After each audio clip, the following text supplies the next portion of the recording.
Sebelum nonton, jangan lupa like video ini dan subscribe ke channelku. Terima kasih. Di video kali ini, jadi aku bakalan cerita tentang acne journey aku, mulai dari kapan pertama kali aku jerawatan, terus aku pernah ke klinik kulit mana aja dan ke dokter kulit mana aja, aku pernah nyoba pakai produk apa aja, dan dulu tuh jerawat aku kayak gimana dan sekarang kulit aku seperti apa. Oke, biar nggak video kelamaan, langsung aja kita mulai. Oke, jadi aku pertama kali jerawatan, kalau aku nggak salah ingat itu SD kelas 4. Jadi dulu itu aku jerawatan cuma di jidat aja. Jadi kayak apa ya, kayak beruntusan gitu, tapi satu jidat full. Yang lainnya tuh enggak, cuma bener di jidat aja. Terus habis itu sampai aku SD kelas 5 kali ya, apa kelas 6 aku lupa. Pokoknya udah agak gede gitu SD. Aku tuh ngajak aku buat ke dokter kulit, aku lupa namanya siapa, pokoknya dokter kulitnya tuh perempuan. Di klinik kulit itu dia di praktek itu dia berdua sama adiknya atau sama kakaknya, pokoknya dia adik kakak lah, cewek dua-duanya. Terus habis itu aku sempet di sana, aku lupa berapa lama. Terus habis itu aku nggak mau lagi pakai krim yang dari dokter itu karena aku ngerasa krimnya tuh gatel. Nah, dokternya bilang krim yang dia kasih yang kedua ke aku itu apa namanya, kayak ada komposisi yang ditambah gitu loh, diubah lah formulanya sedikit. Jadi katanya reaksi-reaksi awal kita pertama pakai itu kayak gatel nggak enak gitu, tapi namanya anak SD kan, aku ngerasa nggak nyaman, jadi kayak yaudah aku nggak mau pakai lagi. Akhirnya aku nggak mau nerusin pakai krim si dokter itu tadi. Habis itu aku sempet ke dokter Wijaya. Dokter Wijaya itu dia SPKK di Samarinda, dia terkenal banget dokter kulit senior. Aku dulu di dokter itu tuh kayaknya sekitar SD kelas 6 atau SMP kelas 1 lah. Nah itu dia kasih krim, tapi krimnya tuh kalau dipakai kayak bikin berminyak gitu loh. Terus aku males kan, akhirnya aku cuma minum obat minumnya aja dan aku nggak jerawatan. Habis itu aku SMP kelas 2, aku pindah ke Balikpapan. Nah pas aku ke Balikpapan itu kebetulan ada tanteku, adiknya papaku yang terakhir. Kalau nggak salah tanteku itu kuliah apa kerja gitu deh, aku lupa, kayaknya dia udah kerja sih. Nah tanteku itu kan jerawatan juga, dia tuh ke RH. Kita semua pasti tahu dong RH di Malang, di mana-mana RH terkenal, dia ke RH. Akhirnya mamaku bilang, udah deh kamu coba aja juga ke RH, kali aja cocok. Karena kebetulan kita ngeliat tanteku itu cocok di RH. Dan coba ke RH. Awal-awal ke dokter kulit, aku ngerasa ya di RH itu mukaku merah banget. Terus habis itu kita di Balikpapan.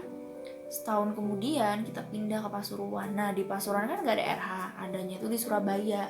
Jadi tuh setiap sebulan sekali atau 2 bulan sekali kita bakal ke Surabaya hanya demi ke RH Surabaya. Nah tapi namanya zaman-zaman SMP, awal-awal SMA gitu, kayak aku rasa kesadaranku untuk merawat kulit itu masih rendah. Jadi kayak pakai krim itu aku jarang pakai, cuma kadang-kadang doang. Aku yang selalu pakai setiap hari ya cuma sabunnya doang. Tapi kan ya skincare cuma sabun doang, ya efeknya apa gitu kan. Harus semuanya lengkap lah dipakai kalau bisa gitu. Terus habis itu tapi aku jarang pakai, aku cuma pakai sabunnya doang. Itu kayak aku nggak jerawatan ya, kadang-kadang ada jerawat sih, tapi kayak ya dia cepet hilang gitu loh, cenderung baik-baik aja. Terus juga pas itu aku sering keluar main ke sana ke sini, aku ikut OSIS lah, sering panas-panas, dan kayak ya udah baik-baik aja gitu. Terus habis itu aku SMA kelas 2 kita pindah ke Batu. Nah di Batu itu udaranya apa ya, kerasanya sih dingin, tapi kalau siang itu dia tetap aja panas dan cenderung lebih kering. Nah kayaknya udara itu juga yang bikin aku ngerasa pas di Batu itu kayak kulitku tuh lebih kusem gitu loh.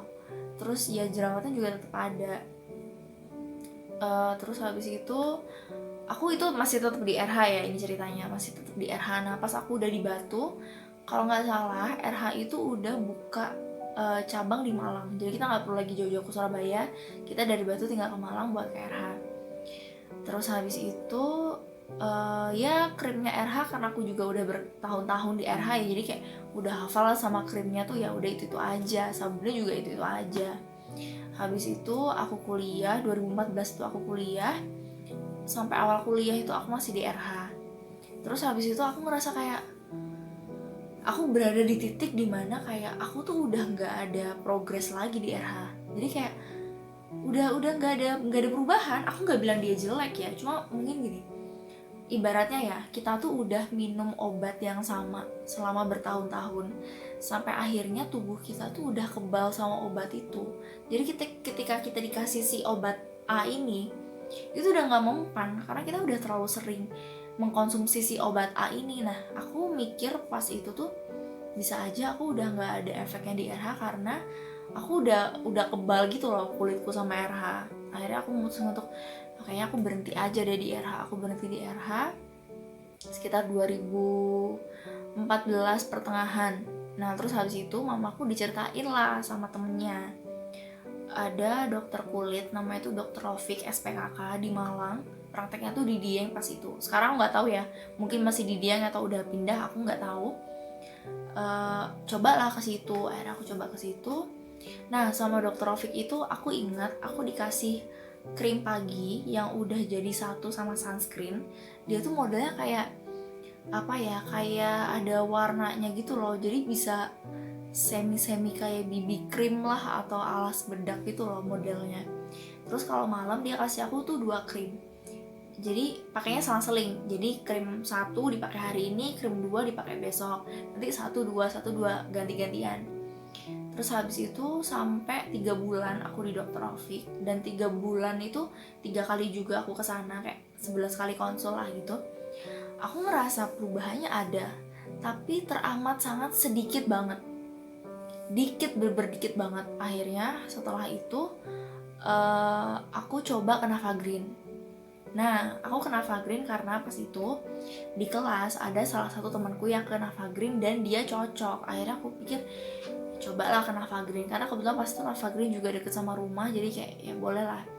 Nah di Navagrin aku dikasih sabun, toner aku nggak dikasih, sabun, terus krim pagi sama krim malam kalau nggak salah.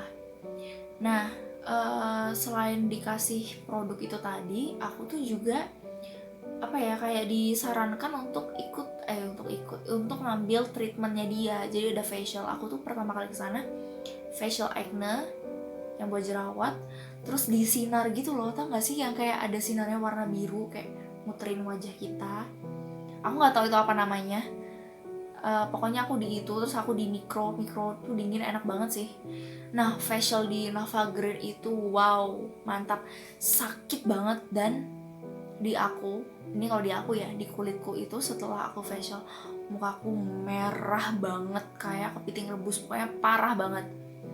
Dan aku tuh di Navagrin kayaknya ada kali hampir setahun lah, setahun ada lah. Terus habis itu mukaku merah kan, aku rasa kayak aduh kayaknya enggak deh. Nah awal-awal aku memutuskan untuk berhenti dari Navagrin itu gini, one day wajahku ini tinggal merahnya aja, jerawatnya tuh udah nggak seberapa kayak dulu gitu. Akhirnya aku bilang ke dokternya, jadi dokternya itu emang bilang ke aku karena jerawatku banyak dan bekas jerawatnya banyak, dia itu kasih aku krim malam yang apa ya, kayak ada whiteningnya gitu loh buat ngilangin bekas jerawat. Tapi whiteningnya itu dosisnya cukup tinggi. Dokternya bilang ke aku nanti seiring berjalannya waktu dosisnya ini dikurangi. Nah karena aku ngerasa kalau kayaknya si whiteningnya ini deh yang bikin kulit aku merah, aku bilang lah sama dokternya, dok boleh nggak kalau kan jerawat aku udah mulai reda nih, tinggal bekasnya aja, si krim malamnya ini dosisnya aku minta dikurangin. Soalnya kayak ya kan kulit saya sekarang udah membaik dong, jadi ya dikurangi lah dosisnya. Nah dokternya setuju, akhirnya dikurangin lah, aku kayak dikasih krim baru lah. Nah aku pakai krim baru ini seminggu aku pakai, atau sekitar seminggu 10 hari aku pakai. Tiba-tiba aku tuh beruntusan di tempat yang aku tuh biasanya nggak jerawatan, jadi aku tuh beruntusan tiba-tiba ada di sini. Padahal sebelumnya aku tuh nggak ada jerawatan di sini, jerawatku tuh cenderung di pipi gini. Jadi aku rasa kayak, ih kok kayak gini ya. Akhirnya aku langsung untuk udah deh aku berhenti aja, aku nggak di sini. Habis itu kayaknya tuh sekitar sebulan atau 2 bulan kemudian aku nyoba ke dokter kulit di rumah sakit Lavalet. Namanya dokter Sri Adila Nurainiwati SPKK. Aku tahu dokter itu dari temanku SMP. Kebetulan dia jerawatan, dia kuliah di Malang. Dia pas main ke rumahku lihat aku jerawatan, dia cerita dia ke dokter itu. Terus aku memutuskan untuk ya udahlah yuk mari kita coba. Aku ke dokter itu, begitu aku masuk ruangannya, dokternya tuh nggak nanya ada apa mbak, tapi langsung oh iya jerawat ya mbak ya, langsung gitu. Tapi ngomongnya tuh nggak yang mengintimidasi gitu loh, kayak santai, oh iya I know what you feel mbak, jerawatan kan pasti nggak enak kan rasanya, kayak gitu loh. Jadi aku ngerasa kayak makanya dokternya ini enak nih. Akhirnya dokternya nanya, sebelum kesini udah pernah kemana aja. Nanyanya cuma satu, aku langsung cerita dari A sampai Z. Aku pernah kemana aja, aku pernah nyoba produk apa aja, aku ceritain. Nah kayaknya dari ceritaku itu dokternya nangkep kalau aku adalah tipe pasien yang nggak cocok pindah terus. Akhirnya dokternya bilang ke aku gini, aku inget banget dia bilang gini, mbak apapun yang terjadi tetap sama saya ya. Kalau misalnya nanti ada yang nggak cocok dari saya nggak apa-apa, kita cari jalan keluarnya tuh supaya jerawatnya bisa tuntas. Oke, akhirnya setelah itu aku dikasih obat minum. Obat minumnya itu habis buat 2 minggu. Jadi selama 2 minggu sekali aku harus kesana buat konsul dan tebus si obat minumnya ini. Obat minum itu aku konsumsinya selama 3 bulan full. Setelah itu aku udah gak dikasih obat minum lagi. Nah selain dikasih obat minum, aku juga dikasih krim malam sama sunscreen. Nah dokternya ini gak ngasih aku sabun, dia ngasih aku cleansing toner buat bersihin wajah. Nah dia tuh bilang kalau toner ini memang ada kandungan alkoholnya, nggak banyak, tapi kalau misalnya pas aku pakai aku ngerasa nggak nyaman, habis pakai tonernya basuh aja wajahnya pakai air. Udah akhirnya aku ikutin lah apa yang kata dokter itu, terus membaik jerawatnya. Oh ya, di sini seret-seret. Oke, di sini nanti bakal sini aku bakal langsung insert, aku masukin foto pas aku ke dokter kulit yang di Lavalet itu sekitar tahun 2016. Oke, ini kulit aku. Udah kelihatan jelas banget, kalau kurang jelas. Oke, fotonya ada di tengah layar. Ada 2 kanan kiri bisa dilihat. Jerawatnya cenderung bernanah dan merah banget di pipi tuh kayak wow, penuh banget guys. Oke, terus habis itu pelan-pelan mulai ada progresnya. Nah, aku tuh sekitar setahun di dokter itu, dokternya nawarin aku buat chemical peeling seminggu sekali. Nah, jadi dia jelasin kalau chemical peeling ini fungsinya buat ngeringin jerawat, buat juga mengurangi bekas jerawat, mengurangi kemerahan. Terus kalau untuk facial, dokternya nggak merekomendasikan aku untuk facial. Akhirnya aku chemical peeling di dokter ini setiap sebulan sekali. Chemical peelingnya itu kalau nggak salah 350 atau 375, aku lupa. Pokoknya aku di dokter itu terus sesekali kalau pas aku lagi jerawatan lah, kadang-kadang aja sih, tapi aku dikasih obat minum. Kalau nggak salah isotretinoin, berapa ya, 500 mg berapa aku lupa. Pokoknya aku dikasihnya isotretinoin bulet-bulet kapsul, dia soft kapsul gitu warna hitam, aku ingat kasih itu. Terus habis itu sejak itu karena dokternya nggak kasih aku sabun dan aku ngerasa aku tuh lama-lama jadi kayak oh enak ya bersihin wajah nggak pakai sabun. Akhirnya aku belilah terus si cleansing toner itu, aku terus beli. Tapi tuh lama-lama jadi kayak kok aku mesti harus beli pembersih di dokter ini. Misalnya kalau stoknya lagi habis atau di apoteknya Lavalet lagi habis, terus aku mau cari di mana? Aku pikir gitu kan. Mau cari online tuh pada saat itu kayak aku nggak nemu gitu loh, beli online tuh pasti di mana. Akhirnya aku mulai mencari lah pembersih muka apa ya yang cocok untuk aku. Aku nyoba sabunnya Wardah, aku nggak cocok. Terus pas itu ada anak temennya mamaku yang cerita kalau dia sempat beruntusan dan dia pakai Cetaphil, beruntusnya hilang. Akhirnya aku mikir kalau cobalah aku beli Cetaphil. Akhirnya aku ke Guardian di salah satu mall di Malang. Tapi sayangnya pada saat itu Cetaphilnya tuh nggak ada yang ukuran 100 ml apa 250 ml, pokoknya nggak ada yang ukuran kecil lah. Ada itu yang tinggal yang besar, yang 500 ml. Nah aku pikir kan aku baru mau pertama kali pakai nih, aku nggak mau beli yang gede dulu, aku pengen yang kecil kayak trial aja lah, supaya kayak aku lihat dulu nih cocok apa enggak. Kalau cocok aku terusin, kalau enggak ya udah, kan belinya cuma kecil aja. Terus nggak ada yang saya tampil, aku masih muter-muter lah di Guardian. Akhirnya aku nemu Bioderma. Nah, aku tuh sering banget lihat banyak influencer dan beauty vlogger gitulah ya di Instagram, di YouTube. Itu mereka pakai Bioderma, tapi mereka pakainya yang Sensibio yang tutupnya warna pink. Sedangkan kulitku kan berminyak, aku baca-baca lah di situ, ternyata yang varian tutupnya yang hijau, yang Sebium H2O, itu dia direkomendasikan untuk yang kulitnya berminyak. Akhirnya aku cobalah beli yang kecil yang 150 ml.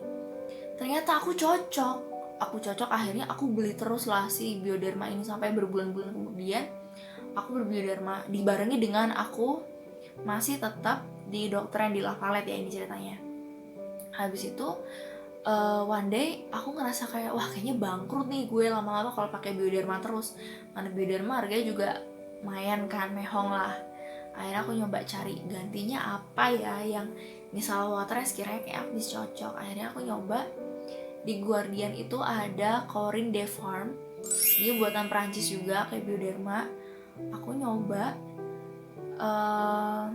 cocok sih, lumayan, tapi dia kan wangi ya, kayaknya aku nggak cocok deh sama skincare yang baunya wangi-wangi. Udah, akhirnya aku dari Corinne de Farm aku ngerasa nggak cocok, aku kembali lah ke Bioderma.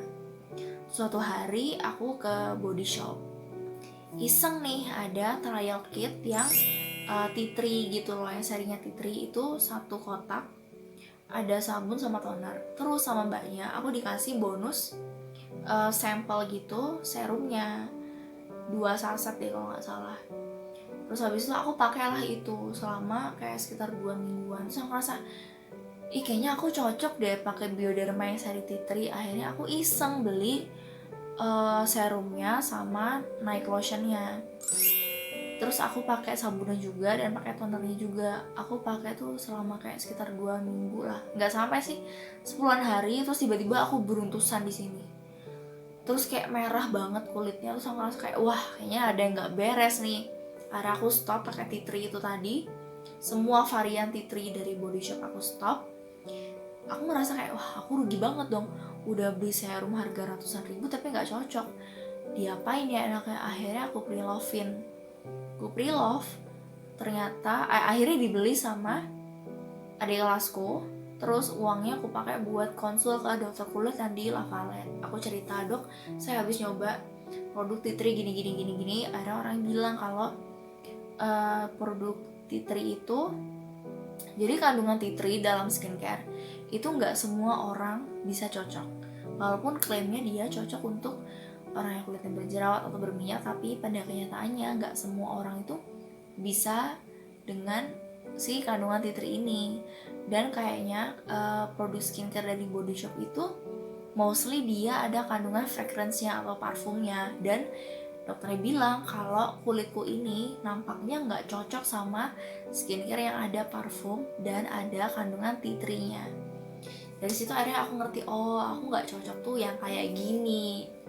Udah, habis itu aku masih lanjut nih di La Valette sampai 2000 berapa ya, 2019 awal.